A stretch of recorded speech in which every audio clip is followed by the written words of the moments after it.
Et nous sommes de retour au plateau pour la dernière partie de cette émission. Nous abordons notre quatrième sujet. Nous parlons à présent du Togo et des plateformes numériques. Les dérives et abus d'utilisation sont punis. Ceci fait référence au point de presse tenu ce vendredi par le procureur de la République près le tribunal de grande instance de Lomé. Le procureur qui a abordé la question de l'utilisation des plateformes numériques, réseaux et médias sociaux pour lesquels, selon son communiqué ou son point de presse, on note une mauvaise utilisation aujourd'hui.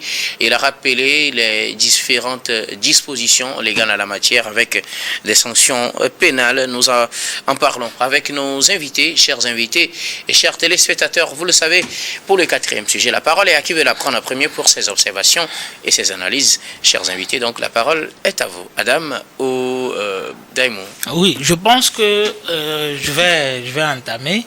Okay. Et vous savez, la question aujourd'hui est d'actualité. Il ne s'agit pas que du Togo. Beaucoup de pays aujourd'hui, notamment africains, font face à cette situation de dérive sur le numérique et sur les réseaux sociaux. Alors, moi, personnellement, je salue cette sortie du procureur de la République près le tribunal de grande instance de Lomé, qui, même si elle est tardive, elle est quand même à saluer. C'est une sortie qui rentre dans le cadre des fonctions qui sont quand même reconnues au procureur de la République. C'est ce dernier qui doit s'assurer du respect des droits et des lois du pays. Et donc, en faisant cette sortie, cela lui permet de rappeler aux populations un certain nombre de normes. Parce qu'on a pu constater ces derniers temps assez de dérives sur les réseaux sociaux, assez de dérives quand on parle des publications illicites, quand on parle des publications d'incitation à la haine, quand on parle de publications xénophobes, quand on parle de publications, en tout cas, qui peuvent inciter à la violence. Donc ces derniers temps, c'est beaucoup plus récurrent. Quand les gens pensent qu'il y a il y a un laisser-aller sur les réseaux sociaux. Je pense que la vie sur les réseaux sociaux ne doit pas être différente de la vie réelle. Quand il y a une répression de la diffamation, quand quelqu'un fait sur le plan matériel une diffamation et qu'il y a une répression derrière, on ne doit pas laisser une autre personne qui a fait une diffamation sur les réseaux sociaux impunie. Donc je pense que c'est dans cette perspective que le procureur de la République a voulu faire cette point de presse pour pouvoir rappeler aux populations les dispositions. Sinon, c'est des dispositions existantes. Nous avons d'abord le nouveau code pénal du Togo, donc en 2015, qui déjà en plusieurs articles, notamment dans son article 290 et 291, qui déjà évoque ce genre de situation. Nous avons la loi sur la cybersécurité et la lutte contre la cybercriminalité de 2018 aussi, qui notamment en son article 15 et à son article 17 revient largement sur les points évoqués par le procureur de la République. Nous avons aussi le code de la presse et de la communication, qui aujourd'hui fait cas parce que nous constatons aujourd'hui qu'il y a assez de médias en ligne, et donc le code de la presse et de la communication en fait cas. Nous avons aussi le code de la protection des données à caractère personnel, qui a été voté en 2019 au Togo, qui revient effectivement sur ce genre de cas. Et donc je crois que c'est normal que le procureur de la République puisse revenir, ou bien puisse nous rappeler, en tout cas nous qui sommes togolais, sur cette situation. Maintenant, dans sa conférence ou bien dans son point de presse, le procureur de la République a fait cas d'une situation aujourd'hui qui a constitué de débat. Il s'agit de l'approbation par complicité. L'approbation par complicité, c'est quoi? D'abord, la complicité est réprimée par le nouveau code pénal. C'est-à-dire, lorsqu'une personne commet une infraction et qu'il y a une personne derrière qui a aidé, qui a encouragé ou qui a facilité, donc c'est ça en fait la complicité, donc qui se retrouve dans l'article 49 du nouveau code pénal. Donc une personne qui aide, qui encourage ou qui facilite la commission d'une infraction est punie des mêmes sanctions. C'est-à-dire que si la personne écope d'une condamnation de 10 ans, ou bien de 5 ans ou d'1 an, le complice aussi écope des mêmes sanctions. Alors, de la même manière qu'une infraction commise sur le numérique, c'est-à-dire quelqu'un qui fait une diffamation sur le numérique et donc qui écope d'une sanction, derrière, donc toujours sur le numérique, en l'occurrence par exemple sur les réseaux sociaux, quelqu'un qui vient le soutenir, quelqu'un qui vient l'encourager ou quelqu'un qui vient faciliter le travail de cette diffamation, je pense que la personne aussi doit normalement écoper de cette sanction. Je vais prendre un exemple pratique. Une personne qui vient insulter ou bien qui vient dire des mensonges sur une autre personne.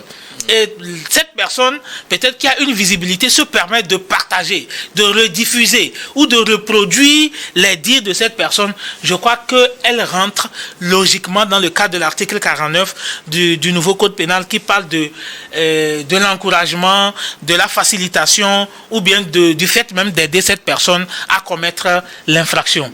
Donc, ce qui pose problème aujourd'hui, c'est les likes, les partages qui sont devenus monnaie courante dans l'utilisation des réseaux sociaux.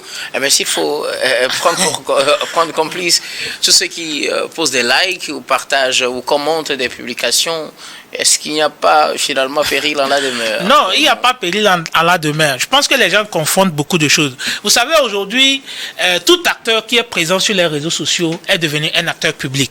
Et donc, sur le plan pénal, c'est quelque chose qui est institué, c'est quelque chose qui est légal. C'est-à-dire, sur les réseaux sociaux, le seul fait même de partager une publication, vous participez à la diffusion de cette fausse information. Aujourd'hui, quelqu'un qui génère un fake news qui nuit ou bien qui appelle à la violence, et une autre personne derrière sur les réseaux sociaux qui partage cette information, participe à la diffusion de cette fake news. C'est logique en fait, parce que aujourd'hui, je pense que quelqu'un qui partage une information sur les réseaux sociaux, la personne n'a que 10 vues. Et une autre personne derrière vient repartager cette diffusion. Il permet à d'autres personnes de continuer à absorber cette fake news. C'est une personne qui est totalement complice de cet acte. Quand on parle des likes, les likes peuvent être considérés, sinon sur les réseaux sociaux, sont considérés comme un encouragement. Quand quelqu'un fait quelque chose et tu viens liker, tu viens aimer, c'est que tu l'encourages à continuer dans ce qu'il est en train de faire. Quelqu'un qui diffuse un fake news ou quand on voit les sextapes qui ont fuité ces derniers temps, qui compromettent à l'honneur de certaines personnes, lorsqu'une personne vient liker ce genre de publication, c'est que vous donnez de la force à cette publication, vous donnez du courage à la personne qui a fait cette publication. En ce qui concerne les commentaires, c'est logique. Il y a des commentaires qui donnent des forces aux gens. Quelqu'un qui vient, par exemple, faire une publication qui met une tension entre les religions. Et vous qui venez derrière, vous dites, vraiment tout ce que tu dis, c'est vrai. Continue comme ça. Force à toi. Est-ce que ce n'est pas une façon d'encourager? Est-ce que ça ne rentre pas dans le cadre de l'article 50 du nouveau code pénal qui parle d'aider, d'encourager et de faciliter? Donc je comprends. Maintenant, il y a une nuance ou bien il y a quelque chose à relever dans la complicité par approbation. C'est l'intention. C'est-à-dire qu'il faut que la personne ait l'intention d'aider, que la personne ait l'intention d'encourager l'infraction. Et donc, quelqu'un qui, par mégarde ou par méconnaissance, like ou commente une vidéo n'est pas tomber systématiquement sous le coup de la loi ou bien n'est pas automatiquement complice de l'infraction que la personne est en train de commettre. Mais il faut... Comment démontrer l'intention dans ce genre de situation? C'est le travail du procureur des OPJ. Merci beaucoup à vous, Daimou Bodi. Alors, Adam Adjono, la sortie du procureur a suscité beaucoup de réactions dans l'opinion. Faut-il arrêter carrément de poser des likes, de commenter, de partager les contenus des uns et des autres? À quoi doit-on s'attendre au regard d'une telle publication? Est-ce que finalement ce n'est pas une entrave à la liberté d'expression ou oui, à la liberté d'expression surtout les réseaux et les médias sociaux? L'on s'interroge. En tout cas, la sortie du procureur fait réagir. Non, je pense que les interprétations des uns des autres liées à ça ont suscité d'ailleurs même, en tout cas des débats, voire même des défiances à un certain niveau. C'est vrai que l'analyse que moi je vais faire, c'est sur deux fronts. Naturellement, il y a Bodi qui essaie de pouvoir donc situer sur le cadre juridique qui, en tout cas, régule plus ou moins donc cette communication alternative pour rassembler en tout cas tous ces aspects-là. Aujourd'hui, on ne peut plus dissocier en réalité ces plateformes-là ou ces alternatives de communication dans la communication traditionnelle. Voilà d'ailleurs même pourquoi le gouvernement déjà dans la réforme du nouveau code, avait déjà instauré cela. Et je pense que c'est dans cette même lancée que l'instance de protection des données à caractère personnel, l'IPDCP, est intervenu. Et je pense qu'il n'y a pas eu, je pense qu'il y a un mois ou un mois et demi où l'IPDCP a essayé donc de s'associer à la HAC pour véritablement trouver, en tout cas, des compromis pour, en tout cas, gérer cette communication alternative-là.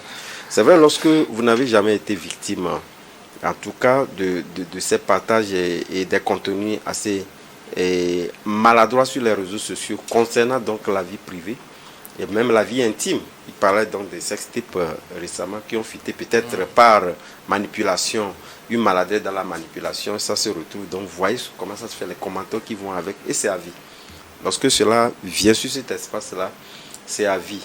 Et donc je pense que ce n'est pas une question du Togo. Le procureur, la sortie du procureur, comme je l'ai dit tantôt, a suscité des interprétations assez diverses. Mais ce qu'il faut retenir, c'est justement, cette sortie rappelle la responsabilité de chacun dans l'usage de cette communication alternative-là, dont on ne peut plus dissocier. Parce que ça permet aujourd'hui de pouvoir exprimer des opinions, mais également de faire des partages. Normalement, ça devait être des partages que vous jugez, et que, parce que c'est en toute responsabilité que vous le faites. Lorsque vous savez, des partages, vous faites des partages, en fait, il ne les a pas interdits. On dit celui qui initie et coupe de la même sanction que celui qui partage en réalité cette donnée. Ça vous dit quelque part que vous prenez acte et fait, cause-effet par rapport à l'initiateur, et donc vous êtes co-responsable, en tout cas de ces partages ou de cette initiation-là. Et justement, il n'y a pas que le Togo. Je pense que plus que le Togo, il y a la Côte d'Ivoire qui a beaucoup avancé avec du matériel assez sophistiqué. Et je pense que lors de l'interview du président de la HAC, concernant donc cette coalition avec l'IPDCP, il a dit qu'ils essaient de mettre en place des outils assez sophistiqués pour faire en sorte que l'initiateur, ils vont remonter jusqu'à la source pour voir l'initiateur, mais également tous ceux qui ont en commun accord, en complicité donc avec l'initiateur, partager donc ces contenus-là. C'est pourquoi, c'est justement pour rendre l'atmosphère ou l'environnement médiatique assez simple et faire en sorte que chacun puisse être responsable de tout acte que vous posez sur les réseaux sociaux. Vous savez que nous, on en fait pratiquement les frais de chaque jour que Dieu fait, de ces partages malveillants, mais justement parce que lorsque vous êtes en tout cas journaliste, vous êtes prédisposé à être critiqué, et surtout quand c'est des critiques constructives, de toutes les façons, nous sommes preneurs. Mais justement, lorsque cela va jusqu'à intenter donc à la sécurité intérieure du pays, lié donc à ce qui... Mais moi, je me pose une seule question. Si cette sortie-là permettait donc de situer, en tout cas les uns et les autres sur leurs responsabilités, je pense que ce n'est pas la première fois. Il a eu vraiment avec des mouvements de juin passés. Le procureur également avait intervenu, même si c'était quand même aussi une conférence presse de près qu'il avait animé, appelant donc à cette responsabilité. Est-ce que ça a émoussé ceux qui continuaient donc pas initier donc des propos qu'on trouvait malencontreux? Non. Ça voudrait dire quelque part qu'on aurait des difficultés à pouvoir véritablement donc contrôler si tel est qu'on était dans une logique donc de dissuasion. Sauf que lui, il a rappelé la responsabilité des uns et des autres et les sanctions qui peuvent éventuellement donc s'en suivre. Il faudrait quand même que les autres instances à qui le gouvernement a délégué dans ces charges-là, notamment la HAC et puis l'IPDCP, puissent donc prendre les responsabilités et continuer la sensibilisation. C'est vrai que récemment, il y avait eu donc des partages liés donc aux données à caractère personnel initiés par l'IPDCP, mais la HAC aussi n'a pas véritablement donc poussé loin donc cette initiative-là, rappelant donc les médias à leur responsabilité en ce qui concerne donc l'initiation et le partage des contenus malveillants. Mais en somme, ce qui est important, c'est que aujourd'hui, on ne peut plus se cacher derrière, ou pratiquement l'espace là n'est plus un espace anonyme, où pratiquement on se dit voilà, je me cache derrière ce numéro, je partage, personne ne peut donc m'identifier. Il y a même qui disent véritablement donc qu'il y a des contenus, des plateformes auxquelles en tout cas, il n'y a pas en tout cas d'outils qui puissent permettre de pouvoir donc identifier des contenus initiés maladroitement. Mais ce qui est important, est-ce que, en tout cas, ce qu'a dit le procureur Mahama aller à l'encontre de quelqu'un. Non, c'est justement lorsque nous... Moi, je l'ai toujours dit, lorsque vous posez un acte, il faudrait quand même que, en toute responsabilité, vous puissiez en assumer les conséquences. Et justement, c'est ce qui est fait. Ça n'a rien à voir avec, en tout cas... Est-ce que ce n'est pas une restriction des libertés aussi, des fois? Non, on n'a pas dit... Les likes non, de toutes les façons, ce qu'on contestait, entre-temps, il y avait cette restriction liée, donc je pense qu'à Facebook, on ne pouvait pas. Aujourd'hui, c'est ouvert. C'est ouvert, c'est ce que nous, on contestait en réalité. Le fait qu'on puisse donc aménager, de ne plus avoir accès, ça, je pense que c'est ce qu'on peut appeler, en tout cas, restreindre, en tout cas, la liberté d'expression. C'est une forme de restriction de la liberté d'expression. Maintenant, c'est ouvert. On vous donne la responsabilité d'y aller, mais assumez la responsabilité de tout acte que vous posez et que vous puissiez être donc poursuivi.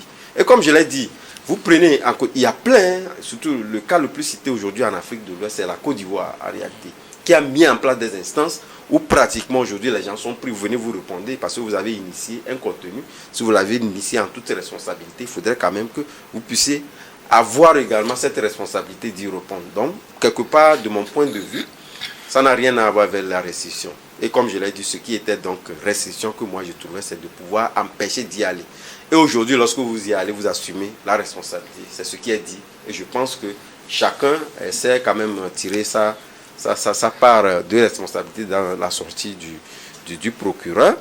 Mais justement, comme je l'ai dit, de toute évidence, ceux qui sont au Togo, la responsabilité les engage parce que c'est l'environnement. Mais ça continue par circuler. C'est vrai que le fait de pouvoir restreindre ceux qui sont les nationaux ne compromet pas en réalité la sortie des initiateurs qui se trouvent hors du Togo. Mais est-ce que nous avons les moyens de pouvoir donc les interpeller? Jusqu'alors, ils ne continuent pas à mener, malheureusement. En tout cas, ils ne continuent pas à initier ces sorties-là qui ne nous honorent ou n'honorent pas pratiquement le Togo, quel que soit ce qu'on aurait pu donc reprocher à la gouvernance, etc. Et je pense que c'est malheureux que les gens ne puissent pas donc attendre raison. Mais de toute évidence, comme je l'ai dit, c'est n'est-ce pas, vous posez un acte aujourd'hui, ça vous suit toute la vie. Donc chacun prend ses responsabilités. Merci beaucoup. À vous, oui, Daïmou, quelque chose à ajouter? Oui, moi ce que j'aimerais ajouter, c'est que au-delà de tout ce que les gens peuvent raconter, c'est qu'il y a des gens peut-être qui naïvement, sans pour autant connaître la loi, se permettaient d'encourager, de liker, de partager, de commenter des publications à caractère illicite et répréhensible. Donc, à travers cette sortie, je pense que les personnes qui sont de bonne foi sont déjà avisées que c'est interdit par la loi. Parce que j'aimerais rappeler que ce n'est pas deux nouvelles lois qui sont arrivées. Il a juste communiqué sur des lois, des dispositions existantes. Oui. Voilà, parce qu'on parle de aucune loi parmi ça l'année de 2020, c'est une loi de 2019, de 2018 et de 2015. Donc c'est des lois qui existaient, mais que malheureusement beaucoup de citoyens, beaucoup de nos concitoyens ignoraient.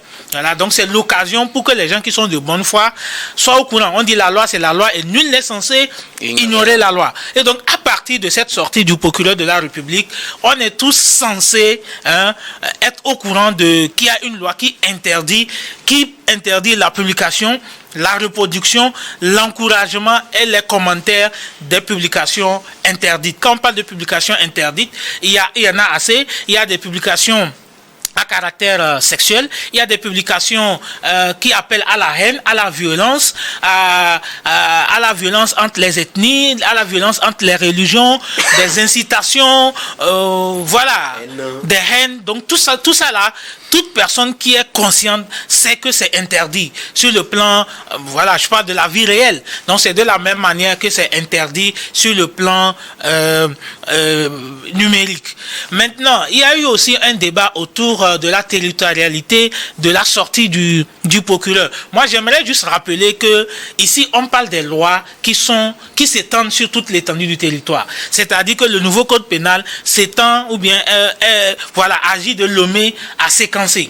La loi sur la cybersécurité agit de Lomé à Séquencer. Donc que ce soit le procureur, que ce soit un monsieur Landa ou bien un monsieur d'Apparon ou de n'importe quelle localité ou de Ouassarabou qui sort faire cette communication, tant qu'il évoque les codes et les dispositions légales du pays, ça s'applique à tous. Si aujourd'hui quelqu'un qui est dans une localité à l'intérieur du pays, qui sur les réseaux sociaux commet une infraction, c'est-à-dire vient par exemple commenter, vient par exemple liker une publication illégale et illicite, je pense que le procureur de la dite ville va se saisir de l'affaire et va enclencher une procédure contre la personne. Si la personne est à Lomé, c'est normal que le procureur près le tribunal de grande instance de Lomé puisse se saisir de l'affaire et engager une procédure contre la personne. Mais pour l'instant, c'est le procureur de Lomé qui a fait cette sortie pour nous aider.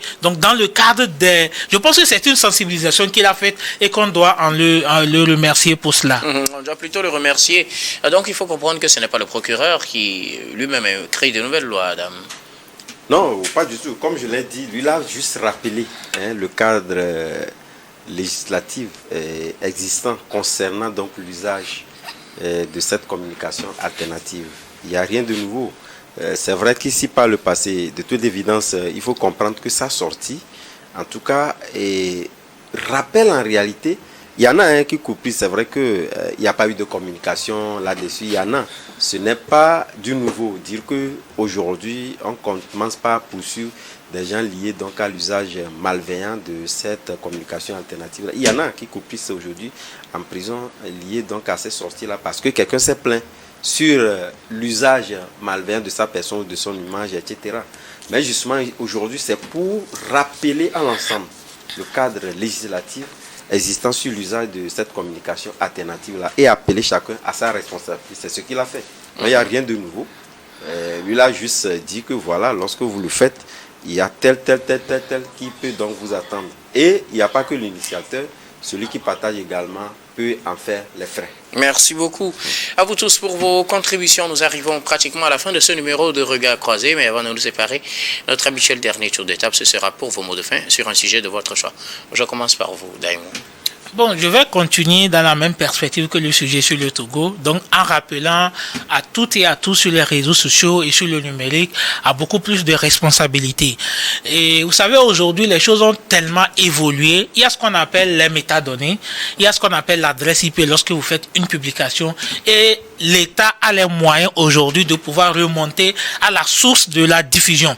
D'ailleurs, sur WhatsApp, les gens constatent que lorsque vous partagez assez une information, vous allez voir en haut, il y a l'initiateur, le nom ou bien le nom de l'initiateur qui sort. Donc, il faut comprendre qu'aujourd'hui, il n'y a pas d'anonymat sur le numérique. Il y a les métadonnées qui accompagnent chaque information que les gens véhiculent. J'en appelle au sens à la responsabilité de chacun parce que la paix que nous avons au Togo est très importante. Il ne faudrait pas laisser les réseaux sociaux embraser notre pays. Merci. Merci beaucoup. À vous, Daïmon Bodi, je rappelle que vous êtes analyste politique. Merci d'être passé sur ce plateau. C'est moi. Alors, Adam Adjorano, vos mots de fin. Oui, je reste sur le même sujet pour relever en réalité donc un constat.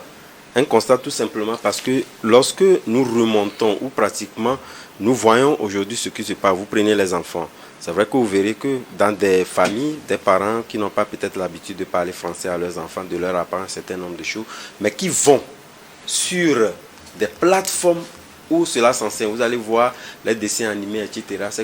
Ces enfants-là s'en sortent véritablement donc aguerris.